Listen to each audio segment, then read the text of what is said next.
Hello everyone, what is up and welcome back to another video. Today's video is going to be my 1 month review of using Final Cut Pro on iPad. I've been using Final Cut Pro on iPad for 1 month right now, which that means I've been editing all my iPhone 15 content on the iPad. I don't know how many of you noticed it, but today we're going to be taking a look at what are the difficulties and what are the advantages that I faced when using Final Cut Pro for iPad for this 1 month, because I've really had to do a lot of editings, a lot of thumbnail editings. Basically every single YouTube video that came out in the past 1 month was edited on the iPad Air 5th generation right here. This is the iPad that I used to edit my videos. Basically we're going to be talking about the pros and the cons of using Final Cut Pro for iPad on an iPad Air 5th generation. And in the end, we will be discussing whether you should get Final Cut Pro for Mac or get Final Cut Pro for iPad. Without further ado, let's get started into the video. Okay, there you go. Here currently I have the timeline of my 1 month review of the iPhone 15 Pro Max. So firstly, if you take a look at it, I'm currently using the 13-inch M1 iPad Air. The first problem that I faced with Final Cut Pro for iPad is, I think you can see by the quality right here that this is not fully clear. I don't know how many of you can see it in camera because this video is going to be in 4K, but this video is entirely in HD. It was shot and edited in HD 30 FPS, and that means here you can see that Final Cut Pro for iPad is only taking up 872.4 megabytes. Usually my timeline would be 10 gigabytes or more than that, because I will usually be shooting in 4K 60 FPS and the video quality will be really huge and the file size will really be big. But for this iPad, since it's a 64 gigabyte iPad Air, I have to shoot and edit the videos in HD 30 FPS because I have to save space and I really have to use it for updates, or maybe if I have extra footages, I need them to store my footages, plus I need it to store my final product too. So I can't really shoot and edit in 4K 60 FPS. And for those of you who noticed it, all our videos on the iPhone 15 Pro Max and the iPhone 15 Pro have been in HD 30 FPS, and the iPad is the reason why those videos were edited and posted in HD 30 FPS. I really made sure that this month I use the iPad Air to its limits, because I know that this is the month I'll really be pushing my MacBook to its limits too. I knew this is the best time for me to really use Final Cut Pro for iPad Air, so I can really see its potential and see if this might actually be a replacement for my MacBook Pro. Now, I want to talk about the touch interface on this iPad Air. Yeah, iPads are touch interface, and Final Cut Pro for iPad was meant to have touch interfaces. But the problem comes when we have minute edits. Minute edits, like let's say I want to crop it right here, and let's say, okay, maybe I want to crop this footage right here. Here we can see that both the yellow bars are actually covering the footage that I actually want to precisely edit. So that's another problem. And let's say I use my fingers, and you can see my fingers are usually thicker than the cursors. I was about to click the arrow to drag it in the middle to edit, for me to cut, but I ended up actually dragging the footage here. Sometimes the touch interface is really convenient to really edit on the go, but the problem is sometimes touch interface might not really be a good option. And for that, what do you need? You need a keyboard and a mouse. You can always use the Magic Keyboard and the Magic Mouse, but hey, who is gonna carry these huge things around? And for that means we need to get rid of the keyboard and the trackpad. But for the cost, we'll come back to it later. I have my 15 logo here, which has been in all my iPhone 15 videos. So for that, I have to put the green screen on top of here, which I don't have with me right now. So once I put the green screen, I can't really drag it out and choose how much I want it. I really have to go to the last part here of my footage, and then I've got to look at the time, and then I have to go back to where I put the green screen, and I have to choose it right up. But that's not the case in my MacBook. I can really choose and chop wherever I want, and that's versatility. It's really fast. And another thing that was a very big hindrance to the videos coming out was the speed. This is actually my first time using Final Cut Pro for iPad. I can't really edit as fast as I do on a MacBook, but even after using it for a month, I still feel like it's still hindering my performance. Let's say I just play this video right here, okay? I can just click and edit whenever I want. You see? But when it goes past the highlighted area, let's say I click on this footage, when I go past it, it just clears off. And once I go to the next footage, I can't cut and edit. I can't. It's not working. But that is not the case on a MacBook. I can always just let the timeline play. I can just keep cutting, keep cutting, keep cutting. And that has never been a problem. And of course, since it's a MacBook, I can really speed edit fast. I'm trying to cut the footage here, but this precise place is not cutting out.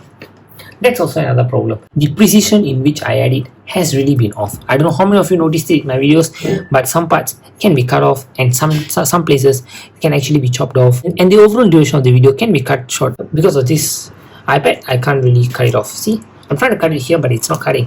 That's another problem. Precision editing has been a problem on the iPad. Next, onto the effects, transition, and the edits. So firstly, let's go to effects. Effects are almost pretty much the same, but the problem comes to when I click and when I drag the effects onto the video.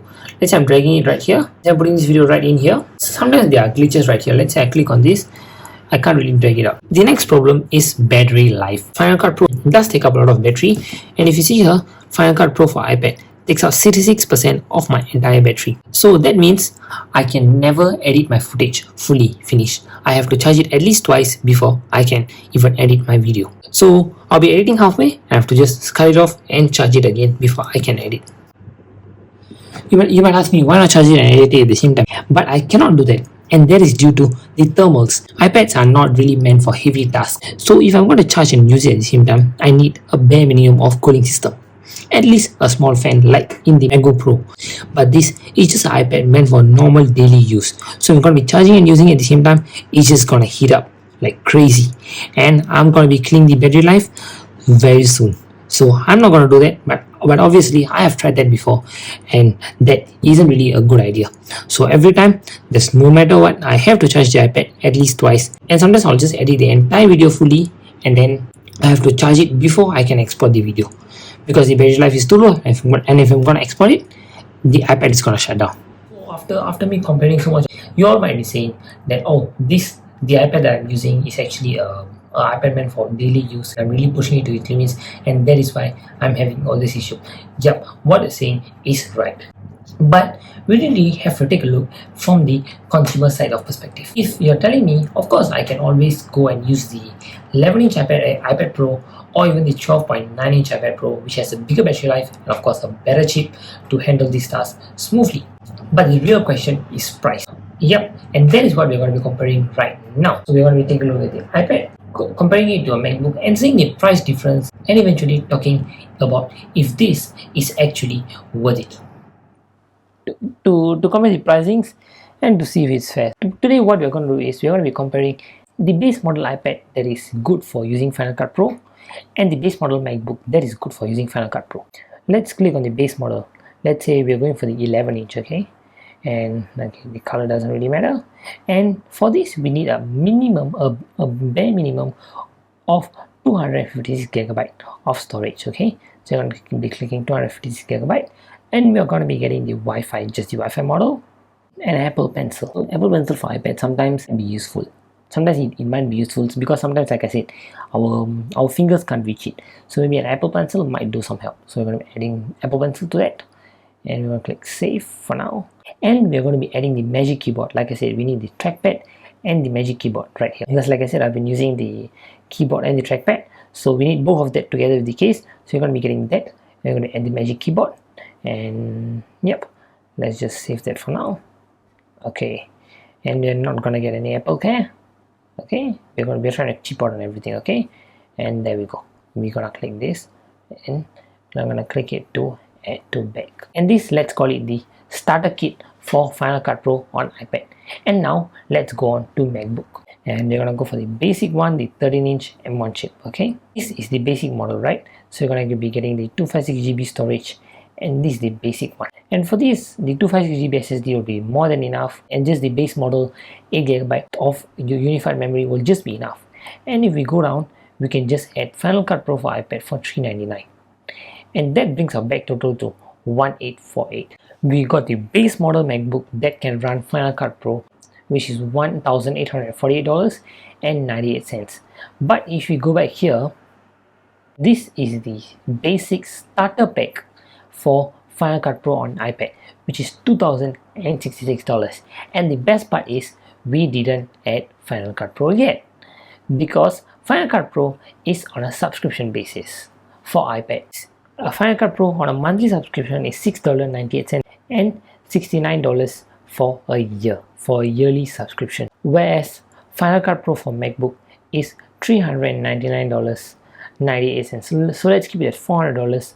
Now let's divide this by 69. So let's put that as $399 divided by $69 because that's a yearly subscription, 5.7 years. So if you're going to pay this $399, we are only going to be getting for about 5 years and 7 months, which technically means you're going to be paying $69 for about 6 years. 69 times 6, that's $414. And let me just remind you that this $414 for a subscription, plus we've got this entire bag of $2,066.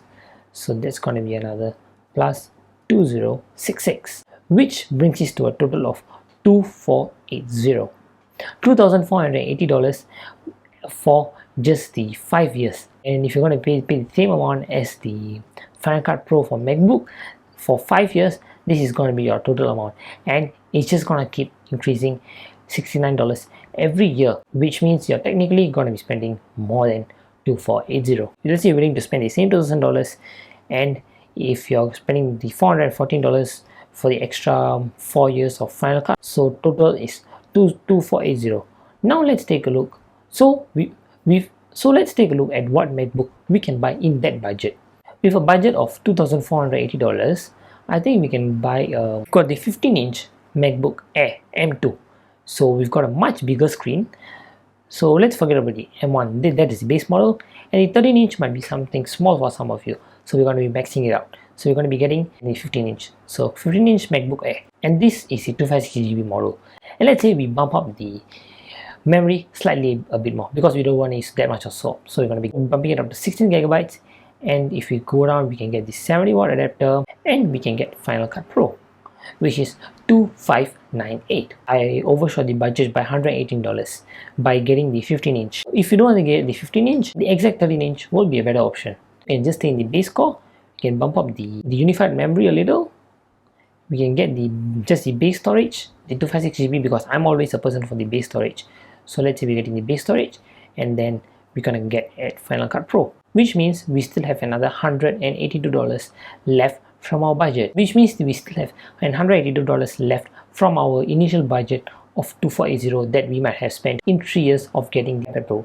I'm saying it again and again that the budget that we put is not fixed. That is provided Apple still keeps it at $69 a year. They can always bump the price up. Whereas if you get the MacBook Air with Final Cut Pro, it's just a one-time payment of $400. Even if Apple increases the prices, you're not affected because you've already paid and bought the software. So you might be asking me, am I saying that Final Cut Pro for iPad is totally useless? People should stay away from it, but I'm not saying that it's completely useless.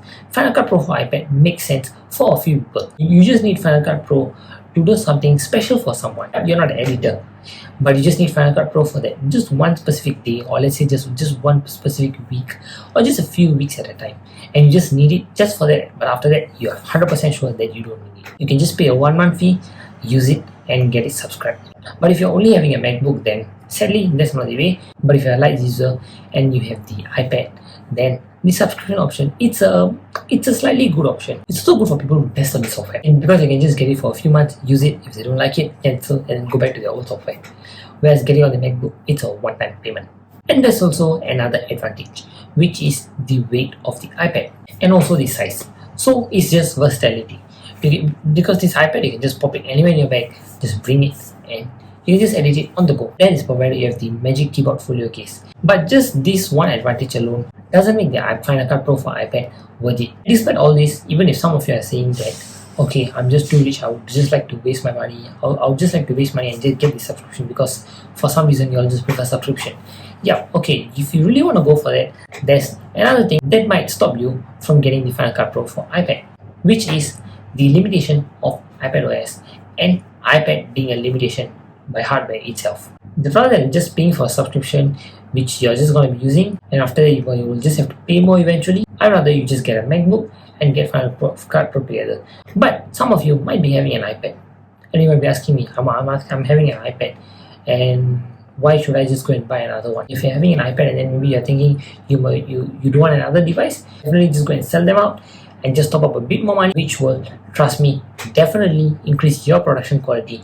I might have just said a few things about Final Cut Pro for iPad. And of course, I didn't really talk much about my real world usages, the times that I found a small problems, and of course, I only went through in generic. And that is because I've actually have a 1-month blog of me using Final Cut Pro for iPad coming up right for you guys after this video. Candid one, I really have my vlog coming up that is just all the way candid. Do go watch it, which will be coming out later next week. So with that, thank you so much for watching, and I'll catch all of you in the next one. Bye bye.